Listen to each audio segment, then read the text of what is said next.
Welcome back. With the hustle and bustle of modern parenting, it's often not sorry, which is the hardest word, it's no. It's often easier to give in to your precious one's tantrums, but is this, in fact, the best thing for them and for you? Well, family therapist and columnist with the Irish Examiner, Richard Hogan, is here to explain all. Richard, good morning to you. Good morning. Thank you for having me.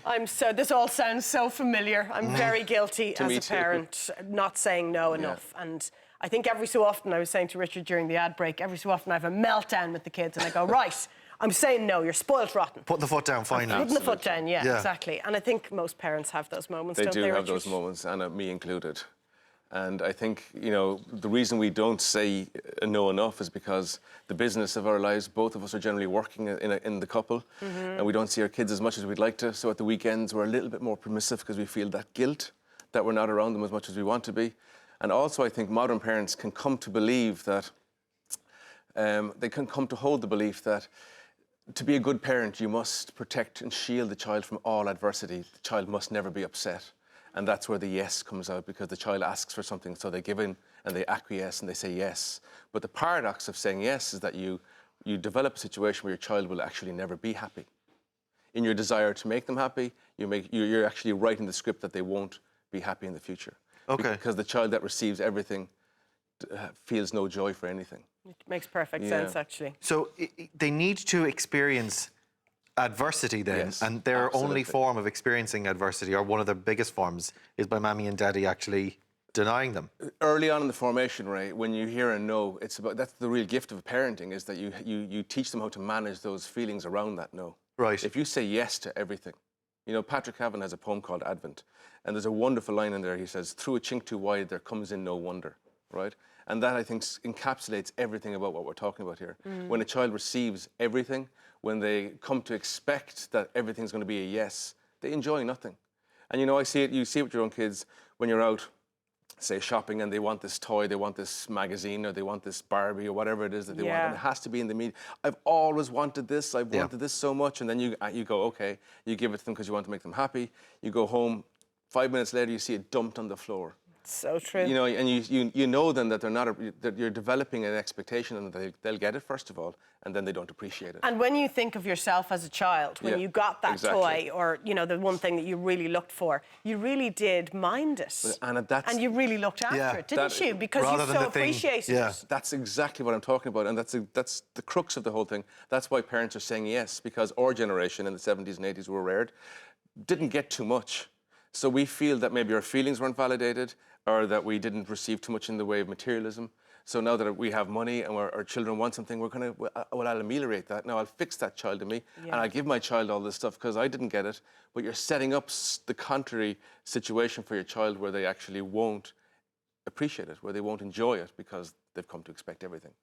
So what are you supposed to do then? I'm talking about... Yes. Well, if I'm inside the newsagents, I'll give you an example. Also, I spend most of my working week is not with my family. So when I do see them, or I'm in the newsagents, or I'm in the newsagent section of the supermarket, and they spot the comic with the toy in the front of it, and it's like, this is the one I want. And it's, of course, the line you just gave me, which is, this is the one I've always wanted. There's a Lego one that has a tiny little Lego toy in the front of it. This is the one I always wanted. And of course, this is the thing. I know you mentioned the guilt as well, right? You've got the guilt of not getting it for them. But when you do get it for them, I think most parents are like this as well, that they're hearing what you're saying, but you've got the little nagging voice in the back of your head going, I'm buying the comic.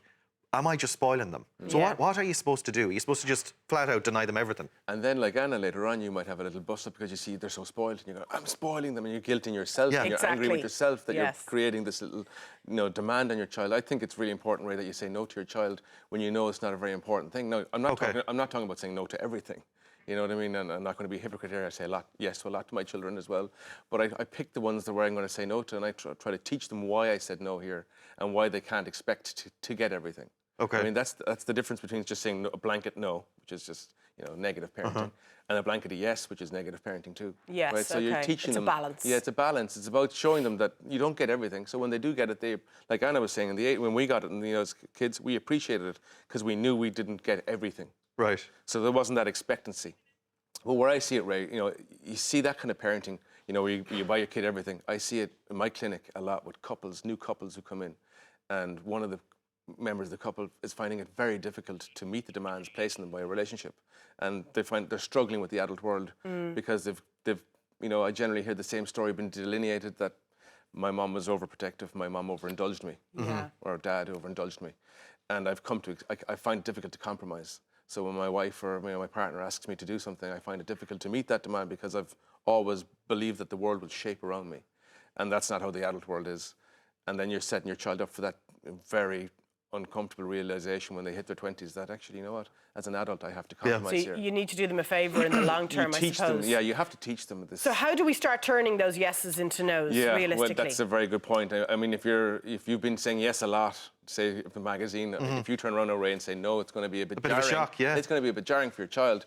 But I would say it's about rowing back. It's about picking something that you see that there's an expectancy here. There's an absolute. They're developing this idea that I get this anyway. Yeah. So no, it's about picking out that thing and then saying no to that. Not saying no to everything, because that's going to make an uncomfortable life. But saying no to one thing and explaining it. Yeah, or setting them a goal maybe for the end of the week and going, no, you're not getting that magazine because you're going to get this thing at the end of the week if you're good. Yeah, absolutely. And Daddy will be able to afford the thing at the end of the week because he didn't spend a fortune on Lego magazines. Exactly. But also explain to them about the idea of money too, when they're age appropriate. Yeah. Like 8 or 9, my own daughter is 8 and she wanted to buy this huge Barbie, classroom, and she was asking me for it. It was like €200. I mean, it was a lot of money, and she was making her communion. I said, well, when you make your communion, if you receive enough money, then you can think about, perhaps you can purchase this thing, but you'll be buying it yourself, not me. Yeah. So if I just bought it for her, she'd have no value in it. But now she bought it herself from her own money. She cleans it, tidies it. I mean, it's just, she's so into it and she looks after it so well, because if I just bought it for her, there wouldn't be the same value in it. So she worked towards She worked towards it, and she was delighted that she could afford it herself. Yeah, I often find myself in toy shops saying, no, that's a Christmas, that's a Santa present, or that's a big birthday present. That's not just a little treat today. Yeah. And that's when you do that, when you start buying all these gifts that are like those big gifts, like, what happens at Christmas then? I mean, Christmas becomes nothing. It's just another day you get more stuff. So there's not that expectancy that they haven't come to believe that I get everything I want. How do you deal then with in our case, the inevitable, the negative reaction, the tantrum or the row? The first thing is you never fear the tantrum. The tantrum is there designed I totally fear the tantrum, That's especially the power, in public isn't it? places. That's the power of the tantrum. The tantrum is there to intimidate you. And it's generally the tantrum is there at the cash register, right? Where more people are around you. It's there. It's designed for maximum, devastation. And you're like trying to get the bags, and you're like, okay, go on, just get the magazine, whatever it is they want, because they know this. Mom will be stressed here. This is a good time. She'll totally crack here. This is a good time for the tantrum. And then the next day it's going to happen again. It's going to happen again. It's going to happen again. But when you show them the tantrum has no power, you don't react to it. I mean, it can be, you can feel embarrassed, but I would say just every kid has tantrums. That's part of growing up. But your job as a parent is to make sure that they see that tantrum has no power. Well, parents can fall into a very negative way of being with their kid and saying, like, if you go through the supermarket here quietly, I'll give you chocolate at the end of it. Yes. Now you're getting into negative bargaining behaviour. So I know now as a kid that my negative behaviour has a value. So if I pretend to act up, Mom's going to say, you can have this chocolate bar at the end of it. Okay. Oh, that's so true. Yeah. I'm so guilty. Yeah. All right. No more like it. It's easier said than done. I mean, I'm a family therapist. But ignore the temper tantrum. Yeah, don't be intimidated by it ever, Yeah. and explain to them when they calm down, because they probably have calmed down by the time you get into the car. Yeah. Why that tantrum now has ruled out tomorrow's treat. There you go. Brilliant. Richard Hogan, Great thanks a million. advice. Thank you, Thanks Richard. very much. Cheers, sir.